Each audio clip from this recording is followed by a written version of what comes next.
things that stands out to me in looking at this, it's not just that she's back on the basketball court and it's a relief, but her speed seems to be back. We saw it on that step back three on the first day of practice, but there was a play in the day two, and this play for a number of reasons is very exciting to watch. Caitlin Clark just pulled off something during Team USA practice that's flying completely under the radar. What I'm going to reveal will flip your entire understanding of her second year upside down. Wait, before the comment section explodes. Pay attention to her movement after receiving that pass from Aaliyah Boston. That quickness, that power, it shouldn't exist right now. Not following the season she endured. Look, coming downhill, great pass, right, to Jackie Young down there. So, dribble handoff, and just moving quick with intent, gets it to Jackie Young, who misses the layup, but fights. I need to make something absolutely transparent. The story surrounding Caitlin Clark's second season has been cleaned up, wrapped nicely, and presented as a journey of learning, maturing, developing, all those comfortable explanations. But what if the actual truth is far more troubling than people are willing to acknowledge? Because at this Team USA training camp right now, we're seeing proof emerge live, and certain individuals are going to feel extremely uneasy. Let's start with what we know for certain. Caitlin Clark vanished from WNBA action following a season that was nothing short of punishing. Quadricep problems, mental struggles, shooting form completely breaking down. The identical athlete who dominated collegiate basketball suddenly appeared human, breakable, and the professional league destroyed her for it. But now things get fascinating. Check out this video from the second day of Team USA training. Clark receives the handoff pass, makes her turn, and charges forward like she's powered by jet engines. That isn't slow rehabilitation. That isn't gradually finding your rhythm again. That's completely functional Caitlin Clark, the player who embarrassed defensive schemes, the player who had analysts drawing parallels to all-time legends. So here's what I'm asking. If she's performing like this today, what really went down throughout the season? Let me create a scenario for you.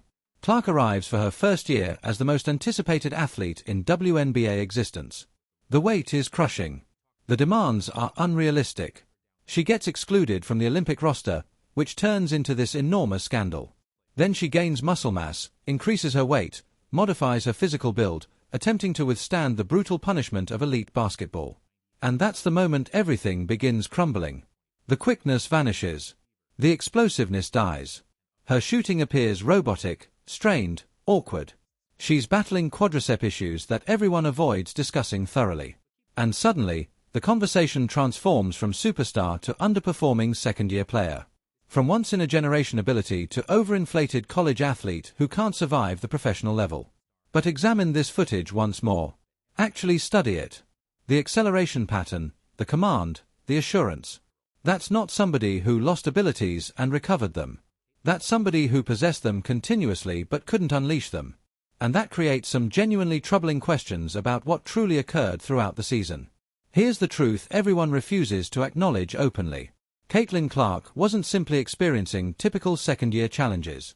She was battling a physical system that turned against her. Medical issues that multiplied in circumstances where continuing made everything deteriorate. But the competition doesn't pause. The calendar shows no mercy. The demands definitely don't vanish.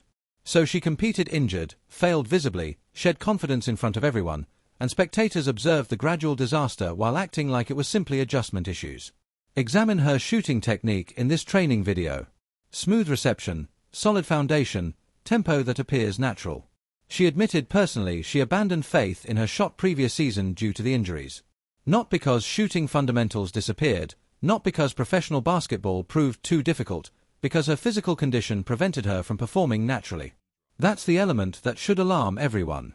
The most gifted athlete of her era spent a complete season as a fraction of herself, and we simply accepted it as standard. Now observe this delivery to Dara Hammy. That's classic Clark. The awareness, the precision, the boldness to even try that trajectory. Nobody else in that facility attempts that pass. Perhaps 2 or 3 athletes in the whole league can perform that confidently. And she's executing it effortlessly during practice like it means nothing. So where was this throughout the season? Where was this athlete when the Fever desperately needed her? The explanation is straightforward and heartbreaking. She was injured. Seriously injured. The type of injury that doesn't appear on medical disclosures, the type that gradually removes everything making you exceptional. And rather than stopping completely, rather than being honest about the seriousness, everyone maintained the operation running because that's how the WNBA functions. That's how elite athletics operates. The performance continues. The viewership numbers matter. The narratives matter. The genuine wellness and future trajectory of the athlete, that's less important. Let me present something additional. This recording from day one. Observe her actions, the smoothness, the power. Her foundation appears solid. Her steps appear precise. This is an individual who has reclaimed their body, who isn't adjusting, who isn't struggling through something with every motion. And it's wonderful witnessing, but it simultaneously creates anger realizing what got surrendered reaching this point.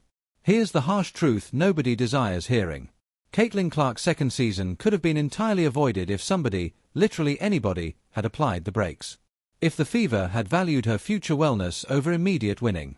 If the league had established room for their most profitable star to genuinely heal appropriately. But they refused. And we all witnessed it occurring. And now she's at Team USA training appearing like herself again. And everyone's celebrating like this represents some glorious recovery narrative. It isn't. It's proof of how severely the structure abandoned her. Jackie Young battles for that rebound, passes back to Clark, and she elevates for the three-pointer, appearing totally comfortable. That attempt didn't appear comfortable even once previous season. Not a single time. Every shot appeared exhausting, artificial, like she was fighting her own physiology just launching the ball toward the basket with correct spin. And we criticized her for it. The opinions were flying. She can't shoot professionally. She lacks sufficient athleticism. She's overhyped. The collegiate competition was too simple. All conveniently overlooking the reality that she was competing on one functioning leg the whole time. Let me clarify something. I'm not creating justifications for Caitlin Clark. She requires none. What I'm accomplishing is presenting a reflection to everyone who hurried to dismiss her. Everyone who labeled her a failure. Everyone who behaved like her difficulties were confirmation she didn't belong because this recording demonstrates otherwise. And it should make everyone who questioned her feel genuinely foolish immediately. Look at her collaboration with Aaliyah Boston. The connection, the comprehension, that handoff sequence is flawless because they both understand exactly their roles. Boston establishes it ideally.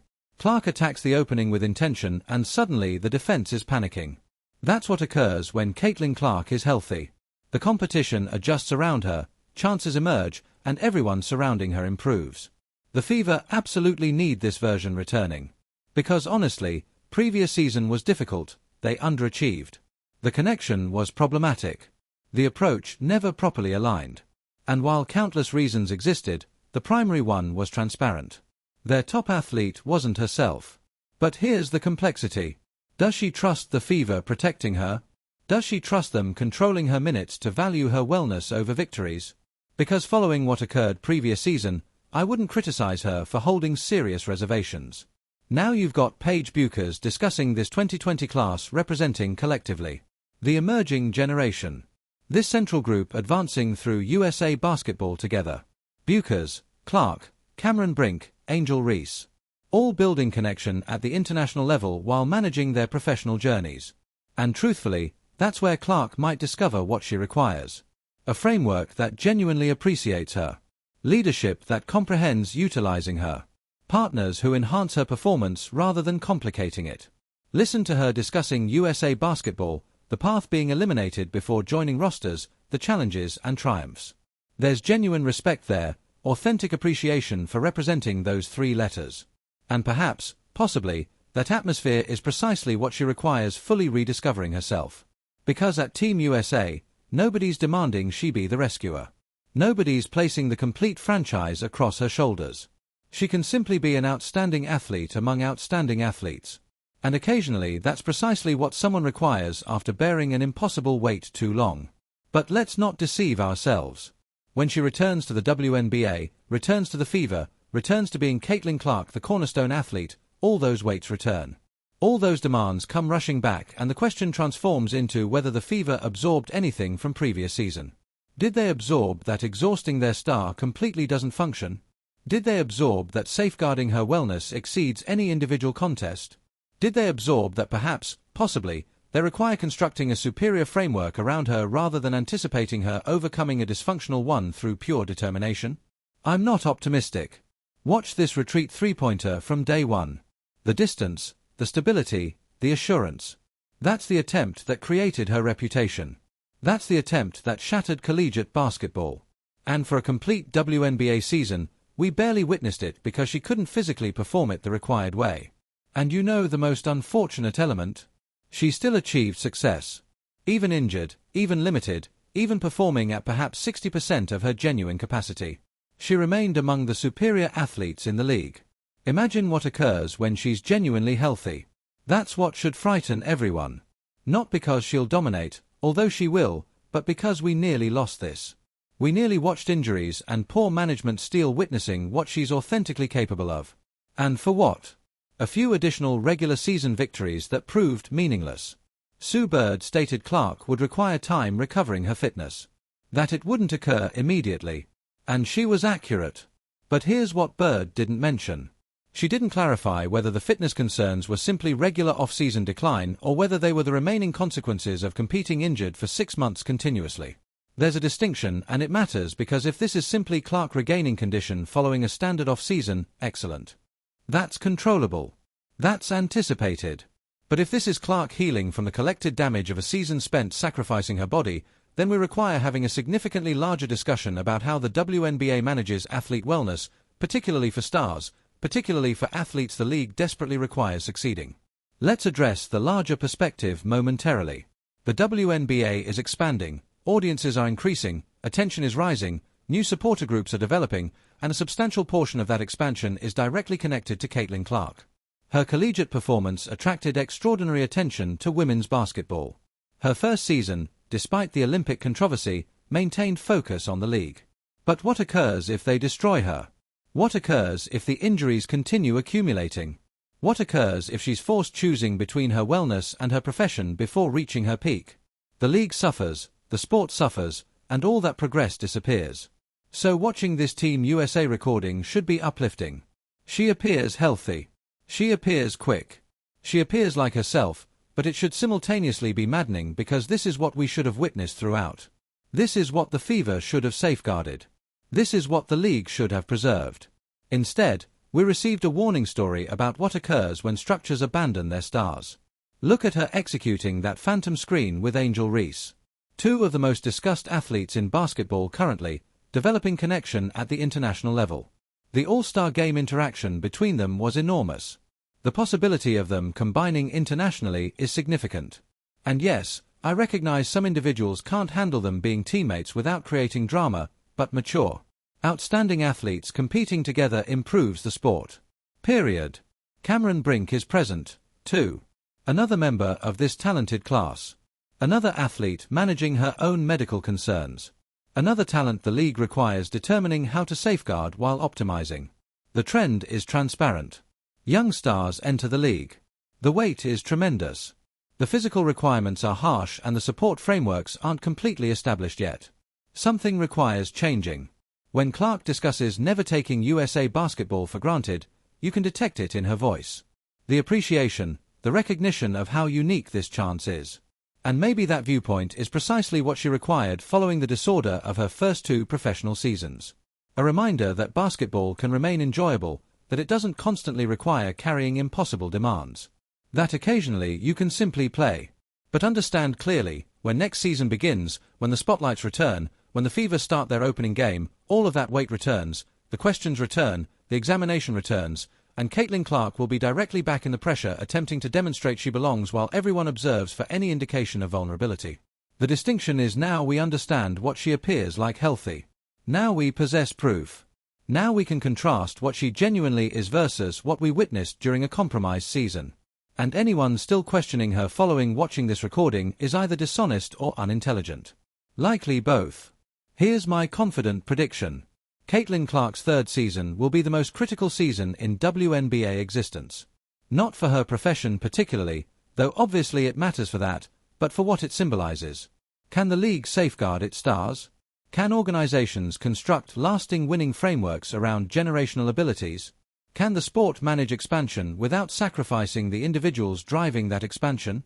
If the response is yes, the WNBA's future is extraordinarily promising. If the response is no, we're about to witness numerous promising careers get damaged by avoidable issues. And I genuinely hope it's the previous, because watching Caitlin Clark play basketball when she's healthy is essential viewing. It's unmissable. It's the type of ability that surpasses the sport and attracts casual supporters who don't typically follow women's basketball. The league cannot afford wasting that.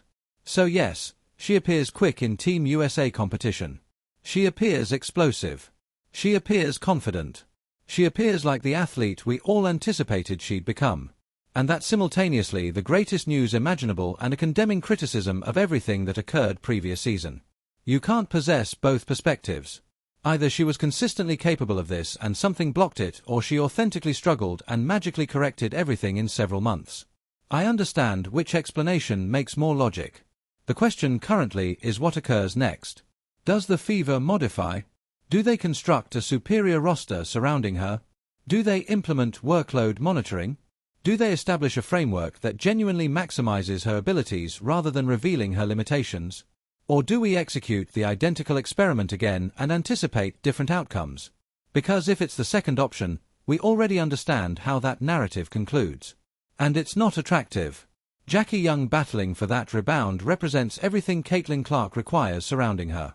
Intelligent athletes, fierce competitors, individuals who comprehend winning isn't about personal statistics. Young just captured a championship with the Aces.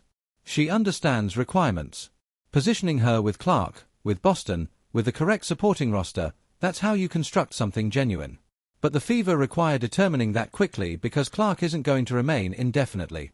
And if the circumstances don't improve, if the injuries continue accumulating, if the defeats continue, eventually she'll possess alternatives.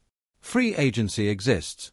Athlete influence is legitimate, and nobody remains somewhere that's actively damaging them permanently. Not even the most devoted stars. So when you watch this Team USA recording, don't simply see an athlete recovering condition. See a warning. See a reminder of what's threatened. See proof of what occurs when everything coordinates versus what occurs when it doesn't. The WNBA has a Caitlin Clark challenge. Not because she's not talented enough, but because they might not be adequate for her. And that's a challenge with enormous consequences for the league's future. She's returned. She's healthy. She's prepared. The question is whether everyone else is prepared to accomplish what's necessary, keeping her that way, because we've witnessed what occurs when they don't. And nobody should desire experiencing that again. Not the supporters, not the league, and absolutely not Caitlin Clark. Welcome to the most significant off-season in WNBA existence. Let's hope they don't ruin it. The U16 squad, I recall they constantly discuss the senior national roster, and clearly that's every young athlete's aspiration when you're participating on those squads. And you understand, they mention extensively about that roster.